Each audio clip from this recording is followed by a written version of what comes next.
Di sisi lain, Badan Gizi Nasional membentuk tim investigasi khusus untuk menangani kasus dugaan keracunan MBG di beberapa daerah. Nantinya tim ini pemirsa dipimpin oleh Wakil Kepala BGN, Nani Sdeyang.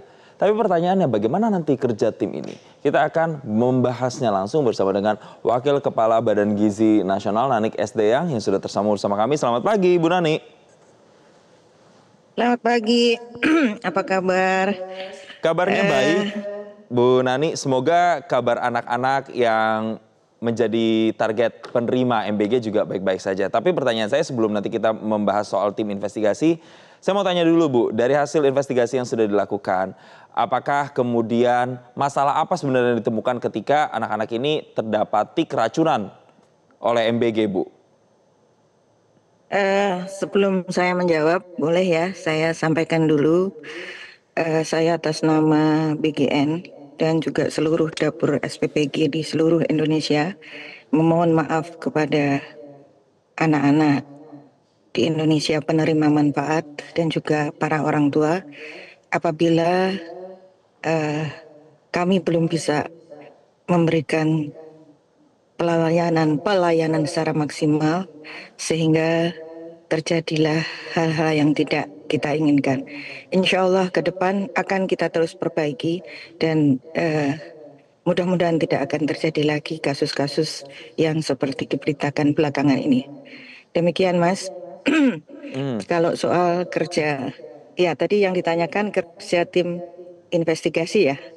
Belum Bu, sebelum sampai di situ, apa Bu masalah yang paling dilihat terjadi sehingga kemudian banyak anak-anak yang keracunan Bu? Apakah proses pengantarannya atau standar dari SPPG-nya yang tidak sesuai? Masalahnya apa Bu yang ditemukan? Yang sejauh ini yang kami temukan adalah pertama begini, BGN ini sudah berjalan selama 9 bulan. Tetapi kasus yang terbesar itu terjadi di bulan September ini. Ya. Yang lalu-lalu ada tapi sangat kecil sekali maksudnya, dan kita juga belum bisa mendeteksi apakah itu racun atau apa itu yang lalu ya, karena ada yang macam-macam sebabnya. Tapi memang belakangan di bulan September ini tiba-tiba bam begitu ya. Nah, temuan kami sementara dari yang mengalami kasus-kasus ini rata-rata adalah SPPG yang baru beroperasi kira-kira 1 bulan. Kami menemukan yang utamanya ya Mas, pada proses memasak. Jadi jarak antara memasak sampai menuju ke dikonsumsi anak-anak itu cukup panjang. Harusnya paling panjang 6 jam, tapi ini ada yang sampai 7 atau 8 jam. Itu utama yang kami temukan. Yang kedua itu bahan baku. Jadi itu yang utamanya yang kami temukan sejauh ini seperti itu. Lalu selama ini kan orang mengatakan ini keracunan atau apa. Ternyata ada 2. Ini kita baru menemukan bahwa bukan semata-mata karena keracunan, tetapi karena alergi makanan. Jadi tapi orang kan semua, oh ini keracunan. Jadi ada yang karena disebabkan oleh alergi makanan. Misalnya anak-anak yang tidak kuat dengan udang, itu kan ikan. Nah itu bukan keracunan tetapi alergi makanan. Oke, ada faktor-faktor itu ya. Nah, kemudian dibentuklah Ibu tim investigasi. Timnya ini terdiri dari siapa dan nanti apa Bu tugas-tugasnya? Tim investigasi ini terdiri sekarang kita bentuk juga memang ada beberapa dari para ahli di bidang farmasi, ada yang dalam bidang kimia, kemudian dari chef ya, karena kan menyangkut memasak ya. Lalu ada juga tentu dari dalam, karena kami kan juga punya deputi pengawasan. Jadi nanti kita gabung. Dan ini sebetulnya meskipun secara organ belum resmi, tapi ini sudah, karena rame ini sudah mulai turun melakukan investigasi.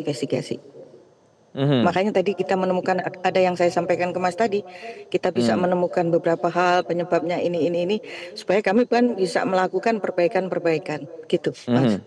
Baik, jadi akan melakukan sejumlah evaluasi, kemudian nantinya dipelajari untuk bisa ditingkatkan pelayanannya supaya kejadian seperti ini tidak terulang. Ibu, tapi ada fenomena menarik juga ketika salah satu daerah Pemkab. Misalnya gini. Ya Bu, ini Pemkab Gunung Kidul Yogyakarta kemudian mengalihkan dana MBG 12 miliar itu ke hal-hal lain, ada pendidikan, ada kesehatan. Nah, kalau Ibu sebagai Wakil Kepala BGN sendiri melihat alokasi anggaran ini yang tadinya diperuntukkan untuk MBG ke hal yang lain seperti apa? Ini aduh alhamdulillah nih ada tanya itu, saya pengen meluruskan banget ini sebetulnya.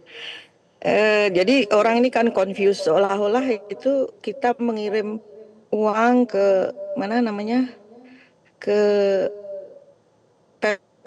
Pemda, kemudian Pemda mengalihkan. Jadi seluruh dana untuk program MBG itu dari pusat, dari Kementerian Keuangan. Dan saya mau sampaikan, dari pusat ini langsung masuk KPPN, dari KPPN langsung masuk ke dapur-dapur SPPG, di mana nanti rekeningnya itu join rekening antara SPPG mewakili BGN, kepala SPPG mewakili BGN, dan pemilik mitra atau pemilik yayasan. Jadi tidak mampir juga di BGN. Jadi kalau dana makan bergizi gratis ini langsung dari Kementerian Keuangan, tidak mampir di BGN, langsung dari Kementerian Keuangan ke KPPN masuk ke dapur, begitu Mas. Jadi saya kalau ada kebijakan begitu, saya tidak tahu, karena mungkin seperti di Jakarta memang ada kan program yang mereka membuat KJP misalnya, yang gratis seragam, bisa untuk ditukar telur. Bisa jadi Gunung Kidul juga membuat program sebelumnya mau bikin makanan gratis, tapi ini tidak berkait sama sekali dengan program MBG di pusat. Demikian.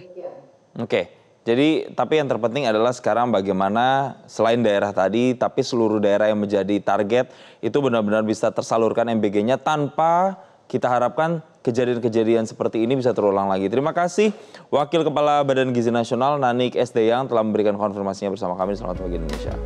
Jelajahi cara baru mendapatkan informasi. Download Metro TV Extend sekarang.